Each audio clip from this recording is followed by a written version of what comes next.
Bonjour à tous, bienvenue dans votre émission Entreprendre. Aujourd'hui, nous sommes en format spécial, bien évidemment, et nous allons parler de reconversion professionnelle. Comme vous le savez, ça fait à peu près un an qu'on a suivi quand même avec vous, Monsieur Kilo, qui est venu aujourd'hui sur notre plateau et on fait cette émission puisqu'il y a beaucoup de questions.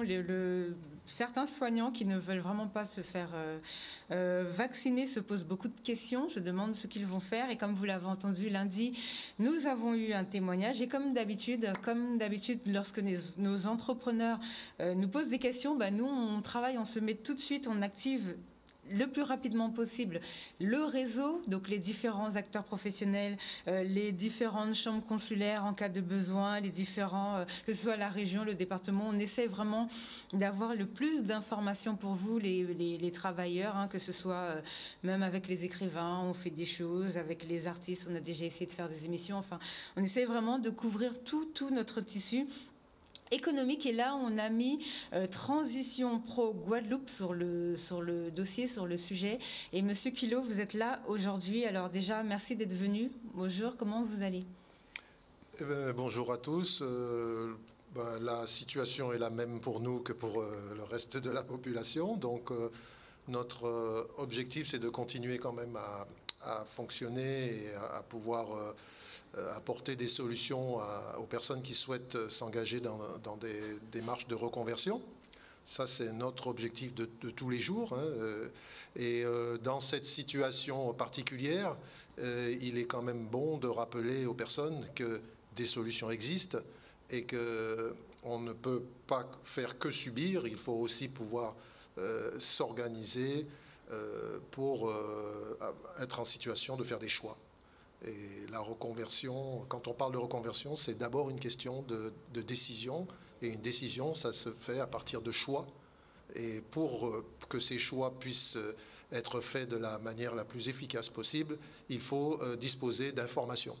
Puisque sans information, il est très difficile de s'orienter. Et ça, on a un problème d'information quand même. L'information n'arrive pas aux oreilles de nos... Qu'est-ce qui bloque quelque part? Qu'est-ce qu'il y a qui fait que des fois, on a beaucoup de dispositifs? Moi, je suis submergée de dispositifs. J'ai même pas le temps de parler de tous les dispositifs. Pourquoi ça n'arrive pas aux oreilles de tout le monde? Effectivement, c'est un constat que l'on peut faire, puisque auparavant, nous étions le FONGICIF. Le FONGICIF a duré 37 ans. Et au bout de 37 ans, il y a encore des personnes qui ignoraient l'existence du congé individuel de formation. Donc, on peut se dire que ce n'est pas, disons, le fait qu'il manque des dispositifs ou qu'il manque des moyens pour agir. Simplement, l'information... Alors, peut-être qu'on peut l'expliquer... Enfin, je vois deux façons on pourrait l'expliquer. La première, c'est que on est passé d'une époque où accéder aux informations, les informations étaient rares. Et c'était très difficile d'accéder aux informations. Aujourd'hui, on se retrouve dans l'hypothèse inverse, c'est que aujourd'hui, tout le monde est submergé d'informations toute la journée. Et donc, il est très difficile de pouvoir distinguer les informations qui me sont utiles des informations qui ne me servent à rien et qui me distraient et qui font un bruit de fond et qui fait que je n'ai pas une lucidité suffisante pour pouvoir distinguer le bon grain de l'ivraie. Et donc ça c'est vraiment un phénomène qui est patent, puisque quand on reçoit les personnes, on s'aperçoit qu'en fin de compte, ils nous disent, alors qu'on a déjà fait des émissions, alors qu'on a déjà fait des webinaires, alors qu'on a donné de l'information, on a participé à toutes sortes de manifestations, et puis vous avez des personnes qui arrivent et disent, mais j'ai jamais entendu parler de vous. Donc c'est vraiment inquiétant, puisque on se dit que si c'est le cas pour la reconversion, c'est sûrement le cas aussi dans d'autres domaines, sur les droits, sur ces droits sociaux, etc. Et on s'aperçoit que les personnes... La CAF l'a déjà dit. Là, on s'aperçoit que les personnes ont vraiment du mal à accéder aux informations. L'autre point qui peut être évoqué, c'est que nous sommes dans un tissu de très petites entreprises. Or, les très petites entreprises, elles ne bénéficient pas de la présence de services de ressources humaines, comment dirais-je, disons d'interlocuteurs suffisamment lui-même informé pour vous transmettre des informations. Et il y a des institutions quand même normalement pour ça. Oui, mais ce qu'il faut voir, c'est que les personnes sont dans une vie professionnelle et familiale à haute cadence, c'est-à-dire que le matin, je pars au travail, j'aime pas les embouteillages, j'arrive au travail. Quand je sors du travail, je me dépêche de sortir du travail parce que j'ai d'autres choses à faire à l'extérieur. Et en fin de compte, on ne prend jamais de recul. Et comme mon employeur, dans une petite entreprise, il est au même rythme que moi, voire plus, c'est-à-dire que lui aussi, il n'a pas le temps de s'approprier tous ces dispositifs. Il n'a pas le temps de prendre cette information. Et donc, il n'est pas capable d'indiquer à son salarié, dans telle situation, voilà ce qu'on peut faire ou ne pas faire. Donc, il est important, et c'est le travail qu'on a demandé de faire aux opérateurs de compétences, c'est d'accompagner les petites entreprises, justement, dans la maîtrise de ces dispositifs et de leur apporter éventuellement des prestations de conseil en ressources humaines ou des dispositifs pour les accompagner, pour qu'elles soient en mesure de pouvoir informer aussi les salariés et qu'on ne se retrouve pas seulement avec des salariés qui sont là pour travailler, un point c'est tout. Et puis le jour qu'il y a la catastrophe, rien n'a été anticipé. Et comme rien n'a été anticipé, tout le monde se retrouve sur le carreau. Alors qu'on savait déjà que ça allait forcément... Et on aurait pu agir avant, pendant que les personnes étaient encore salariées, pour qu'elles puissent faire des transitions, puisque le mot transition, c'est passer d'une étape à une autre en douceur. Je veux dire, d'une manière... Alors si ce n'est pas en douceur, au moins c'est organisé, c'est sécurisé. Et c'est ça l'important, c'est qu'aujourd'hui, on ne peut plus garantir aux personnes qu'on va pouvoir sécuriser leur emploi. Donc si on ne peut plus sécuriser les emplois, on a été obligé de déplacer le curseur pour qu'on mette en place des dispositifs qui vont sécuriser les parcours que les gens vont devoir accompagner avec les étapes de transition pour passer d'une étape à l'autre. Et c'est là-dessus qu'il faut renvoyer de nouveau cette information, expliquer aux personnes que les choses, quand dans la mesure du possible, il faut les anticiper et il faut le faire pendant que j'ai encore un statut, pour éviter de connaître le chômage. Et si je décide, parce que certains dispositifs me permettent d'accéder au chômage, il faut que ce soit pleinement souhaité, pleinement organisé pour que je puisse avoir une stratégie. C'est ça l'important.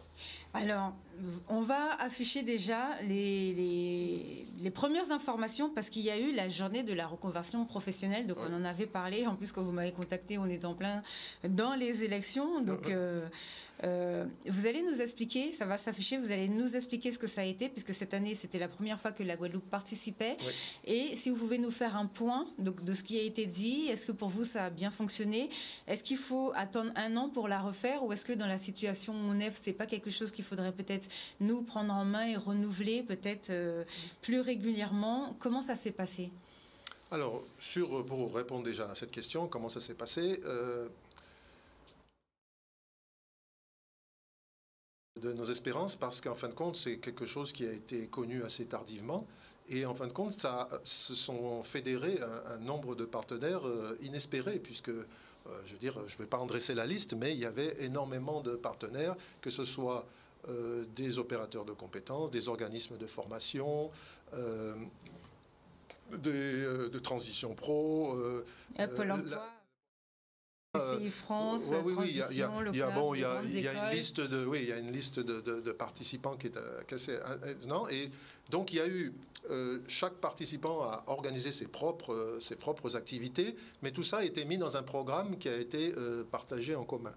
Donc, pour l'instant, en tous les cas, ce qui est prévu, c'est que la journée de la reconversion, comme c'est un événement national, il a lieu 1 fois par an. Oui.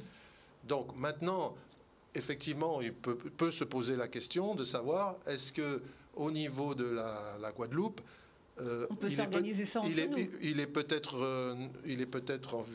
possible. J'ai aucun doute là-dessus qu'il se soit possible, en tous les cas, de se dire tiens, il faudrait peut-être que nous fassions peut-être le bilan, 2 fois par an, etc. Une manifestation qui soit propre à la Guadeloupe et qui lui permette d'ouvrir les perspectives aux gens. Voilà, c'est ouvrir les perspectives. Ça, c'est important. Je crois que le principal problème que nous avons actuellement, c'est de montrer au plus grand nombre qu'il y a des possibilités d'agir. Oui. tant qu'on n'arrive pas à remplir cet objectif, c'est de montrer que c'est possible. Beaucoup de personnes imaginent que ce n'est pas pour elles, imaginent que ce n'est pas possible, que tout dépend de leur employeur. Non, tout ne dépend pas de votre employeur. Ça dépend d'abord de chacun. Ça dépend d'abord de chacun. Après, il y a des dispositifs qui permettent aussi de faire les choses en commun avec son employeur. Donc, en fin de compte, on a 3 degrés qui sont possibles. Il y a ce que l'employeur, lui, peut organiser et dire à ses salariés, voilà ce que j'ai mis en place et voilà ce qui va se faire. Il y a, à l'opposé, ce que le salarié peut vouloir et faire de lui-même. Et au milieu, il y a tout un champ de possibilités pour que des choses se fassent en commun, de manière concertée, de façon à ce que les choses se passent du mieux possible, à la fois pour l'entreprise et à la fois pour le salarié. Parce que là, dans ce système, tous les deux doivent être gagnants. Alors moi, Monsieur Quillot, je vous ai demandé de venir aujourd'hui parce que je vous ai parlé de Natacha qui nous a contacté lundi. Donc déjà, j'espère qu'elle nous écoute. J'espère que vous l'avez retrouvée. J'avais lancé un appel à la population, s'ils la connaissent, donc, qui est dans le secteur médical et qui ne veut vraiment pas. Elle est vraiment terrorisée et voilà, elle ne se sent pas bien. Donc il y a des manières de se reconvertir. Donc là, en plus, vous avez mis en axe, donc vous avez contacté Transition Pro de France sur le territoire hexagonal. Ils ont regardé avec le ministère du Travail ce qui peut être mis en place. Est-ce que vous avez quelques informations sur quoi ils travaillent? Il y a une liste de métiers porteurs. On en est où aujourd'hui, s'il vous plaît? Alors, oui, il faut essayer de remettre un petit peu tout ça dans l'ordre. Si c'est pour parler de la liste des métiers porteurs, on va le faire on va le faire tout à l'heure. D'accord. Alors, expliquez-nous. On va le faire tout à l'heure. Par contre, par rapport à la situation de cette personne... Des soignants, parce qu'elle n'est pas toute seule, finalement. Oui. Alors, nous avons eu, nous aussi, de notre côté, nous avons eu des signalements. Oui. À l'origine, qui étaient portés par un de nos partenaires, un opérateur de compétences. Vous pouvez le nommer, parce qu'on l'a déjà reçu, c'est EVA, le réseau EVA. Non, là, le réseau EVA est un opérateur de conseil en évolution professionnelle. Les opérateurs de compétences, ce sont les organismes qui financent les projets des employeurs. D'accord. Et donc, nous finançons les projets des salariés individuellement. Et là, ce sont les projets que l'entreprise veut mettre en place en termes de formation, de reconversion, de promotion, de mobilité de ses salariés. D'accord. Et donc cet opérateur de compétences nous a indiqué que dans les branches qu'il gère, puisque les opérateurs de compétences ont des champs de compétences par branche, et dans une des branches dans laquelle il gère, qui est la branche des laboratoires d'analyse médicale, ils ont déjà eu des remontées que certains salariés ne souhaitant pas, répondre aux injonctions de l'obligation vaccinale, envisageaient effectivement de changer de métier et de ne plus être dans un milieu de la santé, puisque c'est en général dans les milieux de la santé que pour l'instant l'obligation vaccinale est la plus forte. Et donc ils envisageraient de reconversion. Alors, c'est bien de partir d'un cas concret, puisque ça va permettre, disons, de distinguer différents scénarios. Dans ce cas-là, qu'est-ce qui peut se passer? Soit c'est simplement un salarié individuellement qui veut prendre une initiative de son côté, soit l'opérateur de compétences se rapproche de l'employeur et dit à l'employeur, vous savez, il serait peut-être intéressant que vous mettiez en place un diagnostic pour savoir comment vous allez gérer les compétences qui vous sont utiles, et de manière à savoir si on peut accompagner, pendant que les personnes sont encore salariées de l'entreprise, on peut accompagner leur reconversion vers un autre métier, et en général un secteur qui est porteur sur le territoire. Donc ça peut être sous une forme de reconversion salariée, mais ça peut être aussi par de la création ou de la reprise d'entreprise. Et donc, tout le travail est là, c'est-à-dire, est-ce qu'on fait les choses de manière concertée? Et donc, c'est l'entreprise ou la branche, ou peu importe le niveau où les choses se décident, qui décide qu'on va organiser cette reconversion des salariés, soit les salariés vont en être réduits, en quelque sorte, à prendre des initiatives individuelles pour se reconvertir individuellement chacun. Donc, chacun va aller porter son dossier à Transition Pro pour voir s'il peut être financé sa reconversion. Alors, on se dit que, bien sûr, ce serait bien plus intéressant si les choses étaient organisées collectivement, puisque quand les choses sont organisées collectivement, tout le monde sait à quoi s'attendre, etc., et on n'est pas dans des situations de blocage. En plus, une demande individuelle, il n'est pas du tout sûr qu'elle soit acceptée au final. Elle est présentée à une commission, à Transition Pro, et c'est la commission qui décide si, parmi ces critères de priorité et tout un ensemble de règles à respecter, ce dossier-là, on peut l'accepter ou ne pas l'accepter. Donc, c'est très important. Je crois que ce qui est primordial pour l'instant, dans une situation comme celle-ci, c'est de pouvoir être accompagné. Donc, les opérateurs de compétences accompagnent les entreprises. Les salariés peuvent se faire accompagner par un opérateur de conseil en évolution professionnelle. On est déjà venu parler de ce que c'est. Il faut qu'on le redise, parce que ce rôle des conseillers en évolution professionnelle, il devient absolument primordial. Oui, là surtout là maintenant, il n'y a plus trop le choix. Ah oui, maintenant, les personnes qui veulent essayer de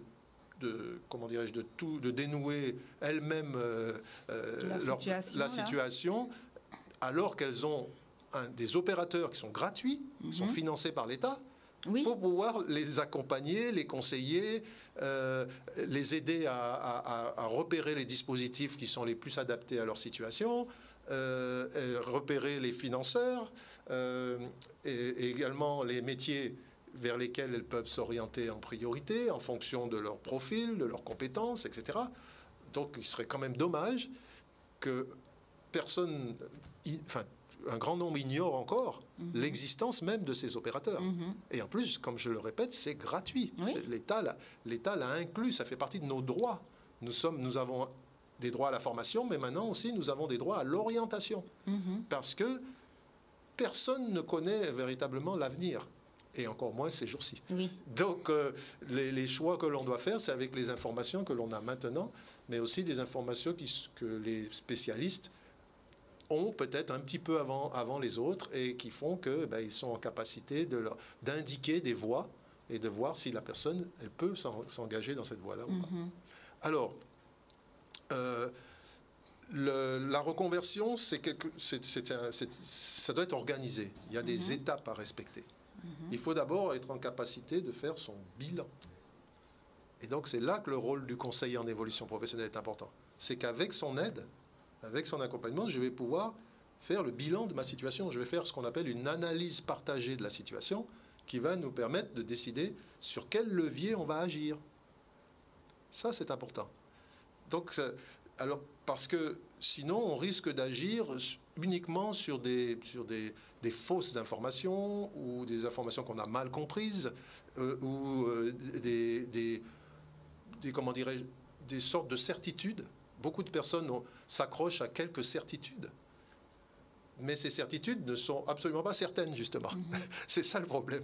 C'est qu'en fin de compte, on va croire ce qu'on entendait il y a déjà 4-5 ans. Mais la situation d'il y a 4-5 ans, à la vitesse à laquelle les choses bougent maintenant, n'est plus du tout la situation d'aujourd'hui.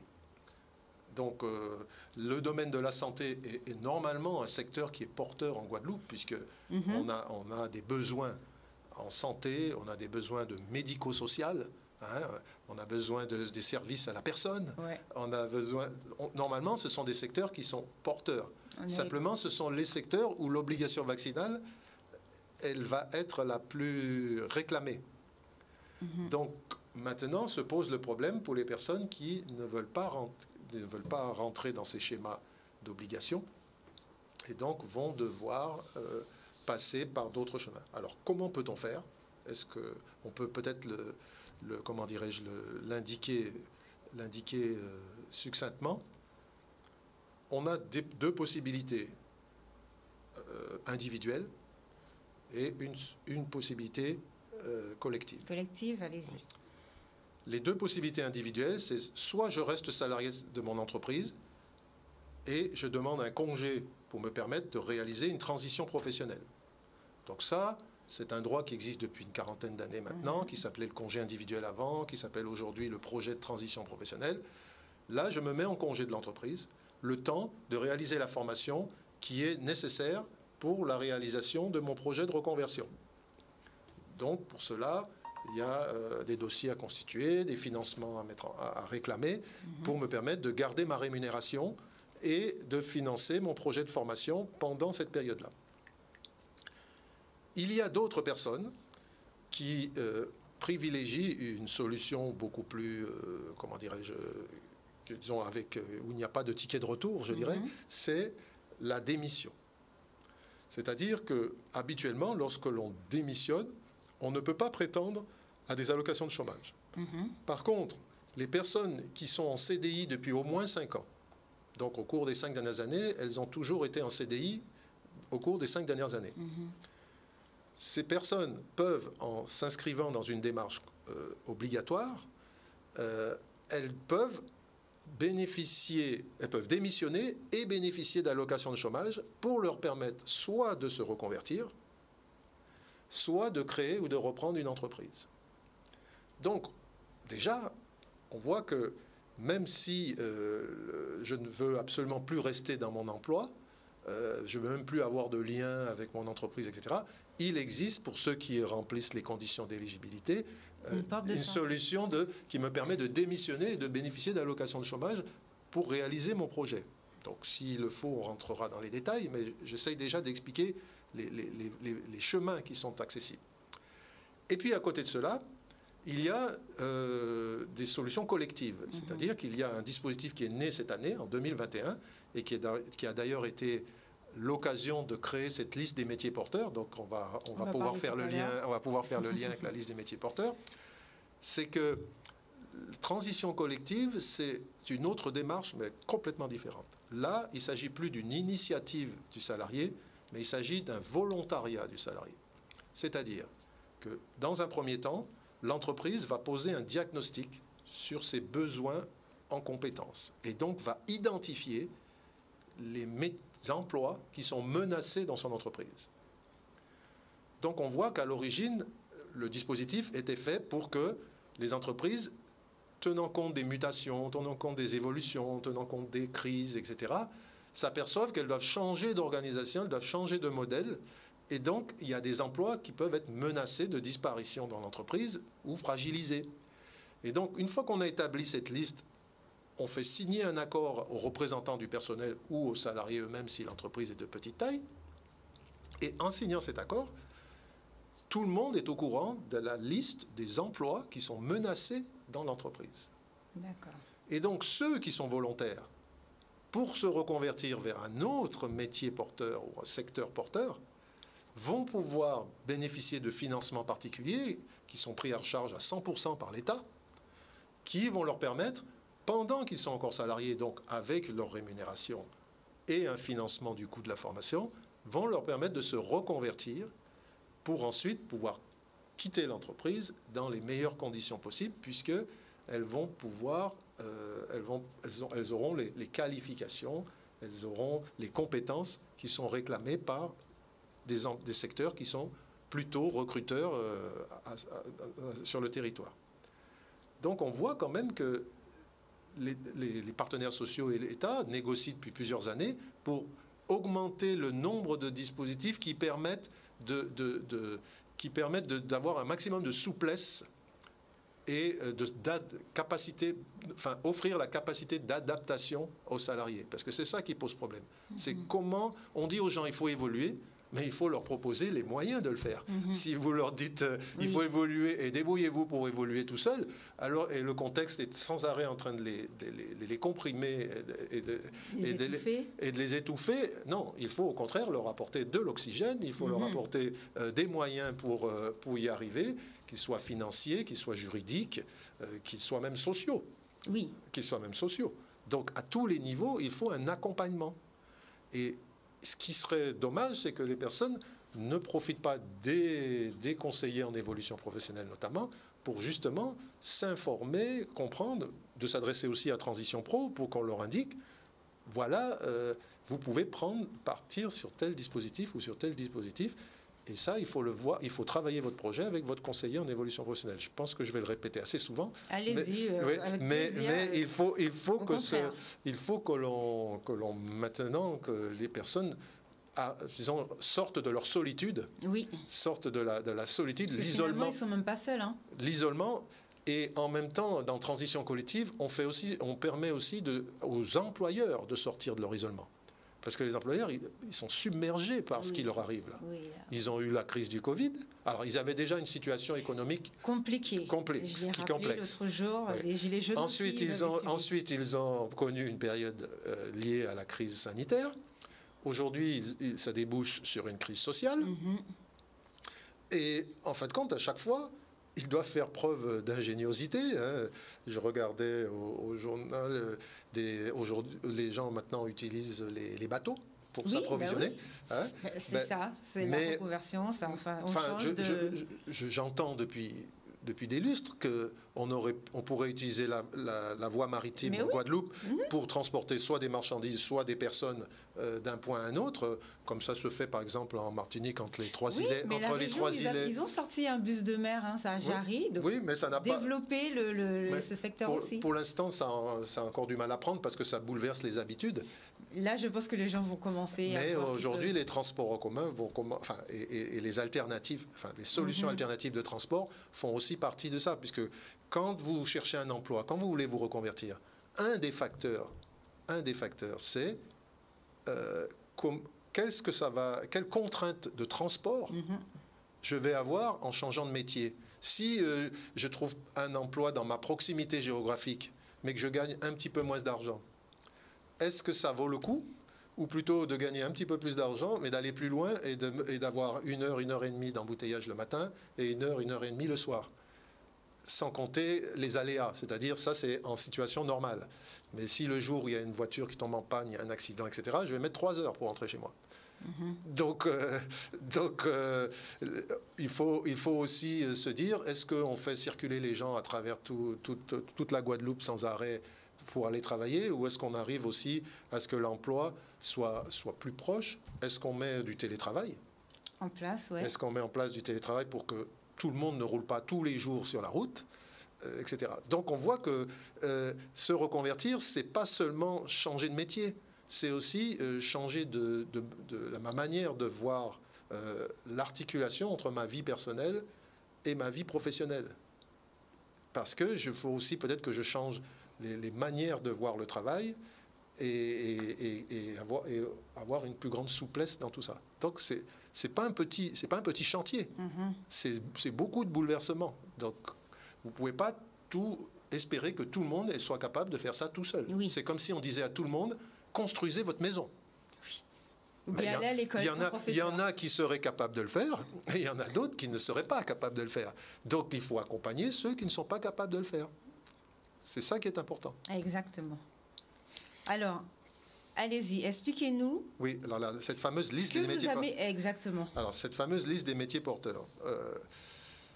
Alors, la liste des métiers porteurs, d'abord, c'est la première fois que l'on met véritablement une liste des métiers porteurs en place. Donc, on va considérer que pour l'instant, c'était une liste qui est indicative de tout ce que les acteurs de l'emploi et de la formation ont pu identifier comme secteurs qui sont plutôt des secteurs où il y a des recrutements et d'avenir, des métiers d'avenir et des métiers à développer. Des métiers qui vont se développer. Mais on va dire qu'aujourd'hui, le premier constat qui a été fait était plutôt sur les métiers qui sont actuellement porteurs, c'est-à-dire qu'ils l'étaient déjà. Tout ce qui est métier émergent, c'est beaucoup plus difficile et une des problématiques des métiers émergents, c'est qu'ils sont de plus en plus qualifiés. C'est-à-dire qu'ils nécessitent des niveaux de qualification qui sont de plus en plus élevés. Donc, ce n'est pas toujours accessible à tout le monde. Parce que maintenant, c'est sûr que si, par exemple, on a un métier comme agent de déchetterie, effectivement, ça ne va pas demander aux gens d'avoir de hautes qualifications. Mais en même temps, tout va dépendre de la politique qui est mise en place sur le territoire, à savoir est-ce qu'on crée des déchetteries ou est-ce qu'on n'en crée pas. Parce que si vous vous formez comme agent de déchetterie et que personne ne crée de déchetterie, ni le public ni le privé, puisque récemment j'ai appris qu'il y avait une déchetterie privée ici en Guadeloupe, à Jarry, donc il faut que ces lieux de collecte des déchets permettent aussi de créer des emplois. Et justement, c'est de ça que, quand vous êtes venu avec M. de Gaillande, c'est de ça que nous parlions. D'ailleurs, je remercie M. de Gaillande, qui est directeur adjoint de la dette, ça a changé de nom. Donc, la direction de l'économie et de l'emploi, du travail et des solidarités. Donc, c'est pas mal et il travaille beaucoup parce que je l'ai contacté aussi. Il va nous faire un point sur tout ce qui est activité partielle dès qu'il le pourra pour vous aider à voir comment ça va fonctionner pour vous au niveau de vos entreprises, puisqu'il y a beaucoup de personnes qui ont perdu là aujourd'hui leurs emplois. Et c'est vrai que vous disiez que dans nos territoires, en plus, il y a des métiers d'avenir. On parlait de notre population qui est vieillissante, donc il y a ça aussi qu'il faut développer. On a parlé de la pharmacopée, donc il y a vraiment beaucoup de débouchés. Et je vous avais posé la question à l'époque, alors je crois que c'était en juin. La région, elle a un objectif de zéro déchet en 2035. Donc là, on part sur tout ce qui est biodiversité. Et ça peut créer plein de filières, quoi. Donc c'est vraiment des emplois d'avenir qu'on peut développer chez nous et qui peuvent créer du travail pour tout le monde. Le problème du développement économique, il est qu'il faut à la fois qu'il y ait des initiatives individuelles qui soient portées par des gens qui sont visionnaires, qui sont en capacité de créer, d'impulser des choses. Et en même temps, il faut qu'il y ait une politique générale qui soit mise en place en disant, notre territoire, on désire d'avoir beaucoup plus d'activités, j'allais dire, autonomes, qui augmentent notre autonomie par rapport à notre environnement.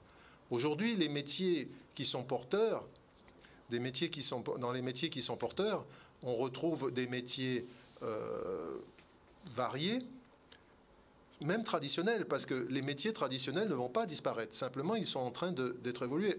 Auparavant, lorsque vous étiez plombier, vous vous occupiez principalement de problèmes liés à de l'eau. Oui. Donc, vous faisiez du raccordement d'eau, vous faisiez de la réparation. Aujourd'hui, vous êtes obligé de vous intéresser au photovoltaïque, puisque il y a des règles fixées par le Conseil régional qui fait que toutes les constructions neuves doivent être équipées de chauffe-eau solaires. Donc, ça veut dire qu'il faut maîtriser la technologie des chauffe-eau solaires. Petit à petit, on vous dit aujourd'hui qu'il faut des citernes tampons, qu'il faut des citernes d'eau, qu'il faut récupérer l'eau de pluie, qu'il faut récupérer de l'eau de pluie pour la stocker. Il faut aussi développer ses compétences de ce côté-là. Vous n'allez pas simplement installer des lavabos, des WC et des baignoires. Et donc, il faut que nos jeunes soient en formation pour ça. Donc, du coup, ça veut dire que même au départ, peut-être un CAP de ce qu'on appelait un CAP de plomberie, aujourd'hui n'est plus un CAP de plomberie, c'est un installateur thermique et sanitaire. Donc, ça veut dire qu'il y a le thermique dedans aussi. Donc, on s'intéresse aussi à... Bon, c'est vrai que dans les territoires où il fait froid, les gens aussi apprennent tout ce qui concerne les chauffe-eau, aussi, le chauffage des maisons ou des locaux professionnels. Bon, on n'a pas ce problème ici, mais on a aussi les problèmes d'eau chaude. Bientôt, on aura les électriciens. Les électriciens, ils sont de plus en plus... poussés vers d'autres manières de produire de l'électricité, et etc. D'ailleurs, on a reçu, parce qu'on a des lycées en Guadeloupe qui sont... On a des super ingénieurs, et d'ailleurs, ils travaillent aussi sur ce côté-là. Donc, c'est vrai qu'on a beaucoup de choses, donc il faudrait voir comment mettre tous ces gens-là en place. Alors aujourd'hui, quand un salarié nous entend à la télé, comme ça, et il se dit, mais oui, ils sont bien gentils de me dire il y a des métiers porteurs et tout, mais comment on fait pour le savoir, etc. Bon, d'abord, cette liste, il faut savoir qu'elle est tout à fait publique. Elle a été publiée fin mars, début avril 2021. Elle est visible sur le site de Transition Pro, bien sûr. Elle est visible sur le site de la Direction du Travail. Elle est visible sur le site du ministère du Travail. Elle est visible sur le site de la préfecture de Guadeloupe. Donc déjà, elle est accessible. Il suffit de taper sur un moteur de recherche « Liste métiers porteurs Guadeloupe ». et vous saurez tous les endroits où vous pouvez la télécharger. Donc, elle existe. Elle est probablement imparfaite. Pour l'instant, elle est indicative. Oui. Elle est indicative parce qu'on a classé des familles professionnelles et pas spécifiquement toujours des métiers, mais aussi des familles professionnelles. Et à l'intérieur de ces familles professionnelles, il y a des métiers qui sont plus porteurs que d'autres. Et c'est ce travail qu'on fait avec le conseiller en évolution professionnelle, c'est de déterminer si je vais dans la bonne direction, si je vais dans une direction qui est porteuse pour moi. Ça, c'est vraiment important de le dire. Vous ne pourrez pas tout trouver et deviner tout seul. Il faut vous faire accompagner. C'est important. Alors donc, quand on a créé Transition Collective, on a eu besoin de créer cette liste des métiers porteurs parce que quand vous êtes dans Transition Collective, la priorité pour les salariés qui sont volontaires pour se reconvertir, c'est de se tourner vers des métiers qui sont porteurs sur leur territoire. Après, il peut y avoir des projets qui sont porteurs individuellement. Par exemple, quelqu'un qui va vers un autre métier, une entreprise, et il sait déjà qu'il sera embauché. Donc, même si ce n'était pas à la base un métier qui figure dans la liste des métiers porteurs, mais pour cette personne-là, la transition collective, elle est aboutie, puisque la personne sait qu'une fois terminée sa formation, eh ben, elle va quitter son entreprise pour aller se faire embaucher par une autre qu'elle connaît déjà à l'avance. Ça, c'est le schéma idéal. Ouais. Ça, c'est le schéma idéal. Alors, bien sûr, l'idéal, ça existe de temps en temps, mais pas aussi souvent qu'on le voudrait. Donc, le problème que cela va poser, c'est de faire tout ce travail en amont, c'est-à-dire avant que je m'engage dans la formation, avant que je monte un dossier de financement, je dois faire un travail qui me permet d'identifier les employeurs potentiels. Si je souhaite une reconversion salariée, par contre, si je souhaite créer ou reprendre une entreprise, faire ce travail de connaissance, d'études de marché, de budget prévisionnel pour savoir si cette entreprise sera viable ou pas et me permettra de vivre. Donc on voit que, comme dans un voyage, il faut préparer les choses avant de partir. Oui. Pour que le scénario qu'on a prévu se déroule le mieux possible. Le mieux possible et le plus proche de ce que j'ai envisagé, même si, comme dans un voyage, il y a des aléas. Les aléas de la vie. Bien sûr. Mais c'est très important que ce travail... Alors, jusqu'à maintenant, très majoritairement, pas tout le monde, mais très majoritairement, une personne qui souhaite se reconvertir cherche d'abord une formation. C'est-à-dire qu'elle dit... Je vais faire cette formation pour me reconvertir. Non. Je veux me reconvertir, mais quel métier? Quel emploi? Pour faire quoi? Sous quelle forme?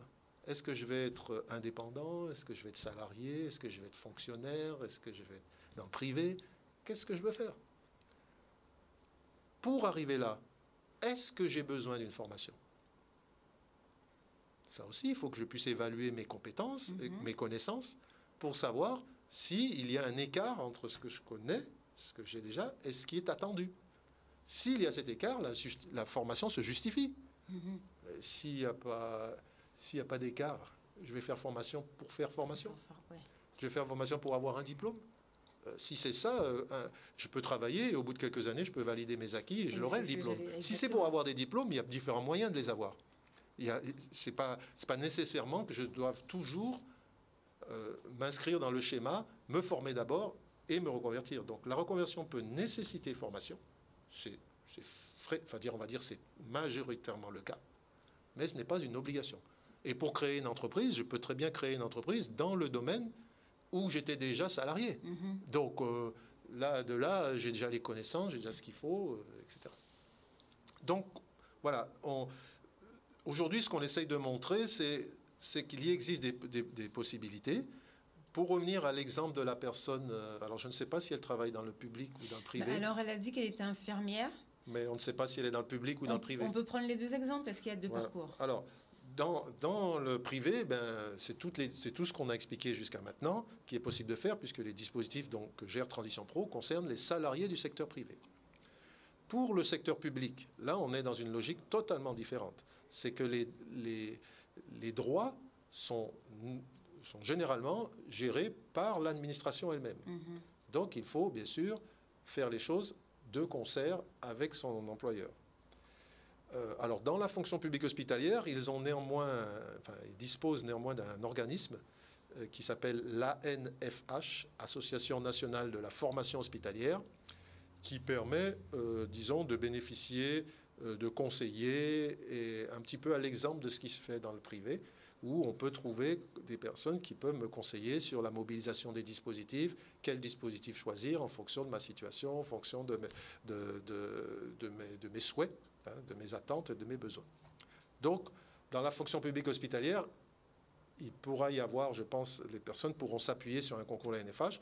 Alors, mais il y a quand même les services de ressources humaines des établissements qui peuvent aussi, bien sûr, aider les personnes à y voir plus clair, parce que ce sont des domaines qui sont complexes juridiquement. Donc, très difficile à les appréhender en quelques minutes. Donc, il faut quand même des personnes un peu rodées avec tout ça pour pouvoir m'aiguiller et me conseiller. Donc ça, j'ai entendu plusieurs déclarations, que ce soit d'élus ou même des le autres. Premier ministre, il a dit qu'il va mettre en place tous les dispositifs. Ils vont mettre en place des dispositifs pour voir comment ça évolue. Oui, je pense que non seulement ils mettront en place des dispositifs, mais que, comme nous, vous me posiez la question au début, nous essayons d'obtenir aussi des adaptations. Oui, par rapport au ministère du Travail, qu'est-ce qu'ils vous ont dit? Comment ça s'est passé? Alors, pour l'instant, on n'a pas encore la réponse. On n'a pas encore de réponse, mais au moins, ce qu'il y a, c'est que nous avons souhaité, comme l'ont fait d'autres avant nous, comme les élus, par exemple, on a essayé que les partenaires qui sont sur le territoire, déjà, demandent ensemble. Enfin, ce soit une demande qui soit commune. D'accord. Notamment entre Transition Pro, la direction du travail, et éventuellement les opérateurs de compétences, on essaye d'essayer d'obtenir des adaptations qui nous permettent, disons, d'assouplir. Par exemple, dans Transition collective, je disais tout à l'heure qu'il faut que l'emploi soit menacé.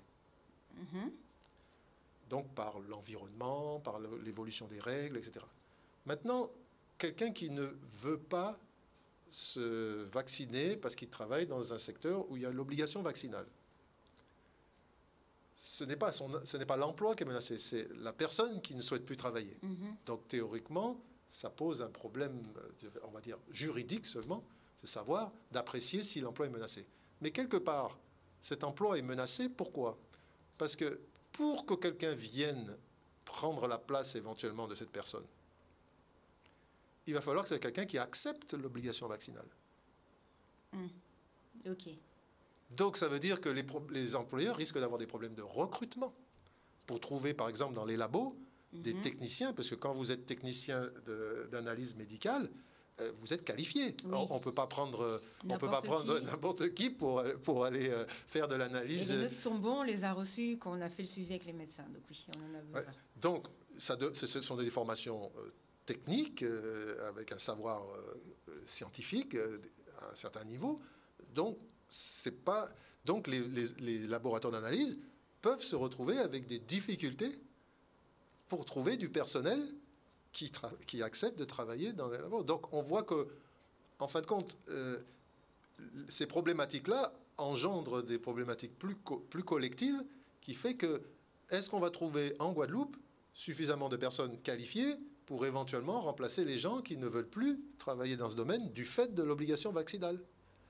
Donc, il faut... Ça devient un emploi menacé de fait. Voilà. Donc, du coup, on se retrouve quand même avec des situations où ce métier, cet emploi, il est fragilisé, il est en difficulté. Et donc, c'est ce qu'on essaye d'obtenir comme réponse qui serait adaptée aux problèmes qui se posent actuellement. Dans nos territoires, il y a parce que nous, on a une exiguïté du territoire, et quand, dans des métiers assez spécialisés, quand vous n'avez plus la main-d'œuvre, il n'y a pas des réservoirs de main-d'œuvre infinis pour venir. Donc après, qu'est-ce qu'on va être obligé de faire? Faire venir de la main-d'œuvre extérieure? Ils sont déjà en rupture de stock à l'extérieur. Alors, aussi. C'est déjà ça, mais c'est aussi, il y a ça, mais c'est aussi que on entend quand même un grand bruit de fond à travers cette crise sociale, c'est que on voudrait que notre jeunesse puisse rester travailler au pays. Oui, mais oui. Donc, si en même temps On fait venir d'autres personnes, ça va être une tension supplémentaire. Voilà, on fait venir des gens d'ailleurs en disant parce qu'on ne trouve pas les ressources sur place, etc. Alors qu'il y en a qui... Voilà. Ouais. Donc ça veut dire aussi que est-ce que pour compenser cela, il va falloir mettre en place des offres de formation qui vont permettre de former les gens par l'apprentissage, etc., pour qu'ils soient déjà en entreprise et qu'on puisse commencer à leur confier des tâches, etc. Qu'est-ce qu'on va devoir faire pour créer une offre de formation qui réponde à ces besoins? D'accord. Donc on voit que le sujet de la reconversion, de la transition collective, il concerne les individus, ça c'est sûr, mais ils interrogent aussi toute la politique du territoire. C'est comment on fait le lien entre ce que les individus souhaitent et les besoins économiques et sociaux du territoire. Et c'est pour ça que c'est compliqué. D'accord, merci beaucoup. On sait déjà, puisque l'hôpital souffrait déjà, hein, ce n'est pas... D'ailleurs, il y a eu une vague de démissions dans les territoires ultramarins, je crois, il y a 3 ans, c'était bien avant le Covid. Il y a 3 ans où j'avais fait un petit suivi sur ça, où on a beaucoup de médecins, beaucoup de soignants qui sont partis. J'avais parlé à une infirmière pour savoir ce qui se passait. Pas de moyens, ils sont fatigués de devoir demander tout le temps pour avoir du matériel, des aiguilles, de l'eau, enfin... On a eu une première vague de démissions.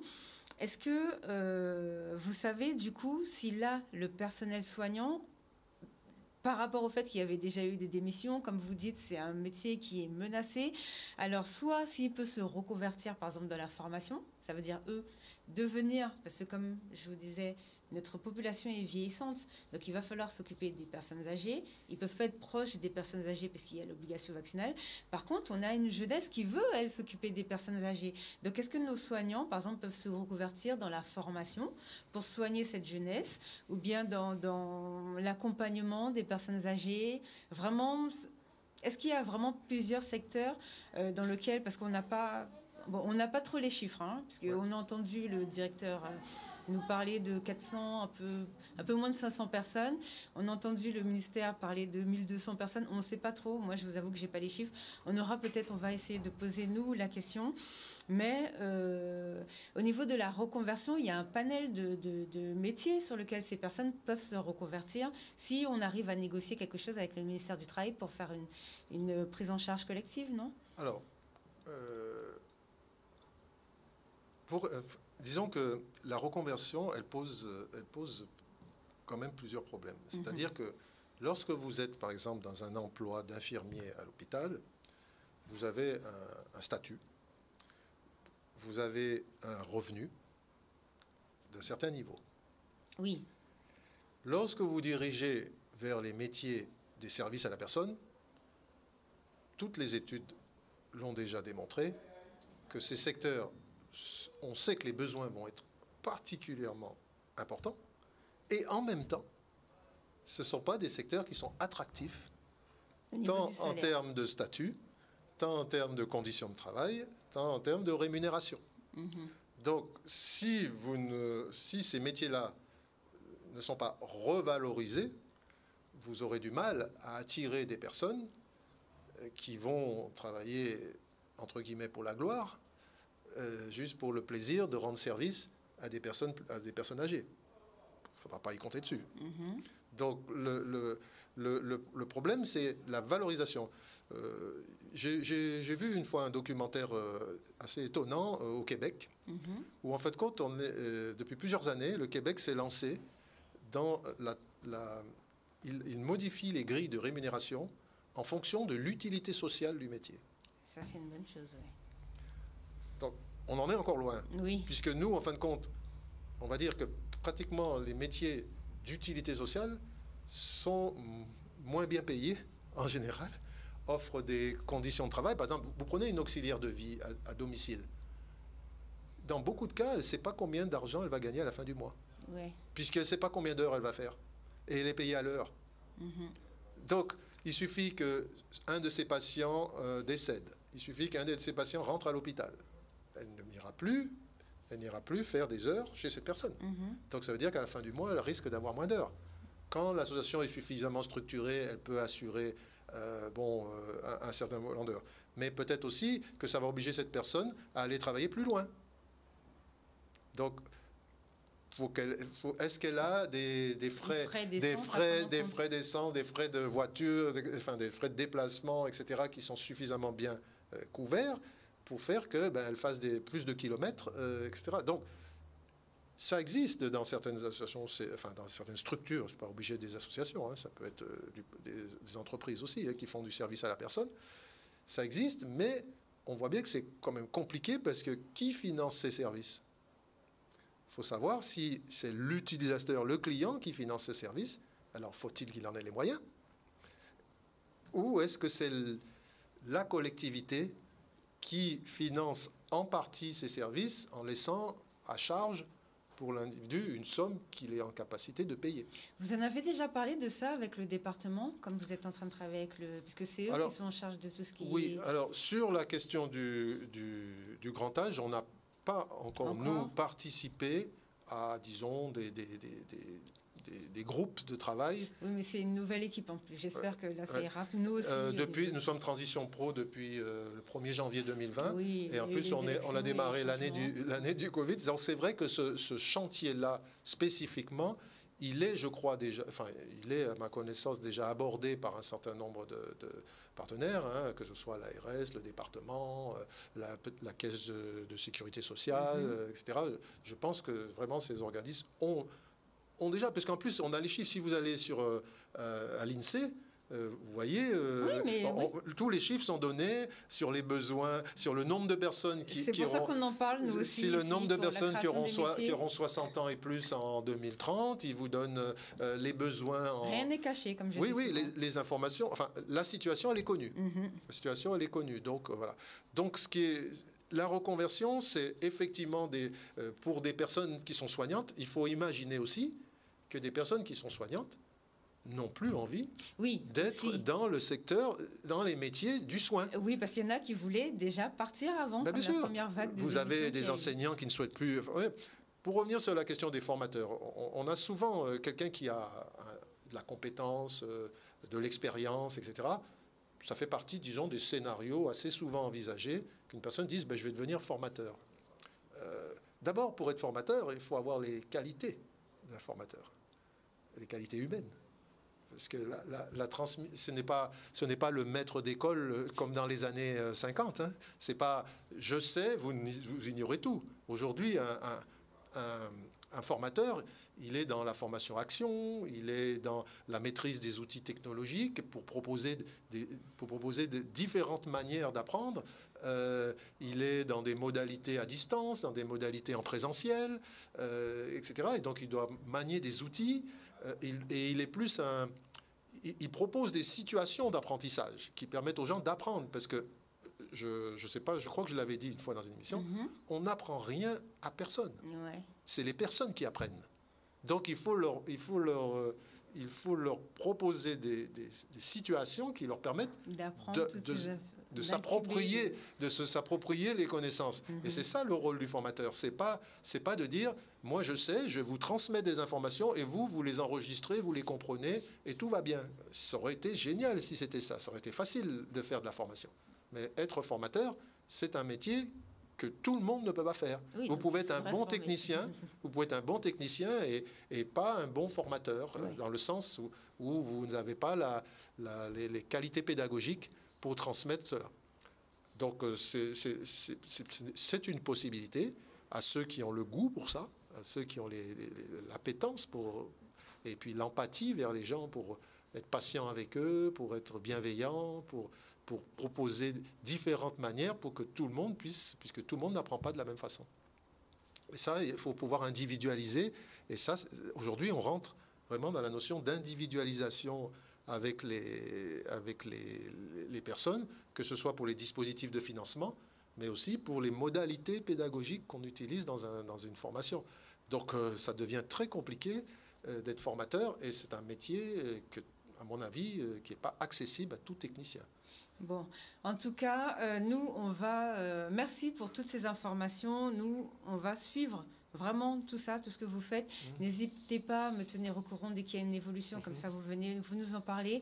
Avant de rendre l'antenne, très rapidement, on va afficher... Alors, c'est le dernier La dernière pièce, c'est un courrier de la CGSS, puisqu'il y a le SNIEG, S-N-I-E-G, en la personne de son président, M. Dominique Virasamy, qui a fait une demande d'accompagnement des entreprises. Donc, visiblement, sa demande a été acceptée. Donc, Monsieur le Président, vous avez attiré notre attention sur la situation subie par les entreprises suite aux événements sociaux en cours sur le territoire. Conscient des difficultés, nous pouvons accompagner de façon attentionnée les entreprises ou les travailleurs indépendants touchés.